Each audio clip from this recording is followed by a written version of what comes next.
എൻ്റെ പ്രിയപ്പെട്ട സുഹൃത്തുക്കളെ, നമ്മൾ 45 ദിവസമായി നമ്മൾ പച്ചക്കറി കൃഷി തുടങ്ങിയിട്ട്.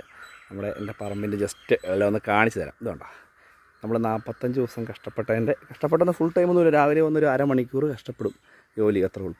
എല്ലാ സാധനങ്ങളും ഞാൻ കൃഷി ചെയ്ത എല്ലാ സാധനങ്ങളും വളർന്നു നല്ല രീതിയിൽ നമുക്ക് വിളവെടുക്കാൻ പറ്റുന്ന ഭാഗത്തിലേക്കൊക്കെ ആയിട്ടുണ്ട്. എല്ലാ സാധനങ്ങളിലും തണ്ണിമത്തം വരെ നല്ല വളർച്ചയിലെത്തുന്നുണ്ട്. പയർ, നല്ല മുഴുത്ത പയറുകൾ കണ്ടോ, പയറൊക്കെ കൃഷി ചെയ്ത് ഇതുണ്ട്, നല്ല മുഴുത്ത പയറാണ്, വള്ളിപ്പയർ. ഇതുണ്ട് വള്ളിപ്പയർ. അതുകൊണ്ട് ചീര കൃഷിയുണ്ട് അതിൻ്റെ ഇടയ്ക്ക്. ഇവിടെ എല്ലാം ചീര നട്ടിട്ടുണ്ട്. കൂടാതെ തക്കാളി വെച്ചിട്ടുണ്ട്. കൂടാതെ പീച്ചിൽ എല്ലായിടത്തും പീച്ചിൽ ഇഷ്ടംപോലെ ആയിട്ടുണ്ട്. ഇതുണ്ട്, ഇതെല്ലാം നമ്മൾ പുറത്ത് കൊടുക്കാൻ വേണ്ടി ഉള്ളതല്ല, നമുക്ക് വീട്ടിലേക്ക് ആവശ്യത്തിന് വേണ്ടി, അല്ലെങ്കിൽ നമ്മുടെ ബന്ധു വീട്ടിലേക്കൊക്കെ കൊടുക്കാനായിട്ട് മാത്രമേ ഉള്ളൂ. എല്ലാ സാധനങ്ങളും നല്ല രീതിയിൽ ആയിട്ടുണ്ട്. പാവയ്ക്ക ആയി വരുന്നു. ഇവിടെ എല്ലാം ചീരയും വെച്ചിട്ടുണ്ട്, പയറും വെച്ചിട്ടുണ്ട്. ഇതെല്ലാം നല്ല രീതിയിൽ റിസൾട്ടായി വരുന്നുണ്ട് കേട്ടോ.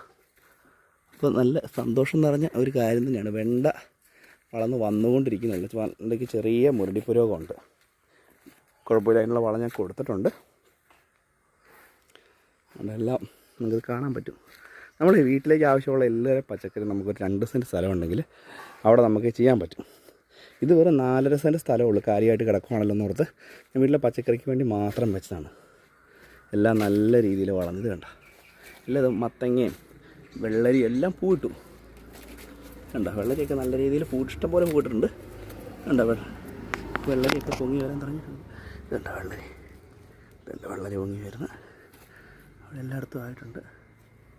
ചീരയും നല്ല രീതിയിലായിട്ടുണ്ട്.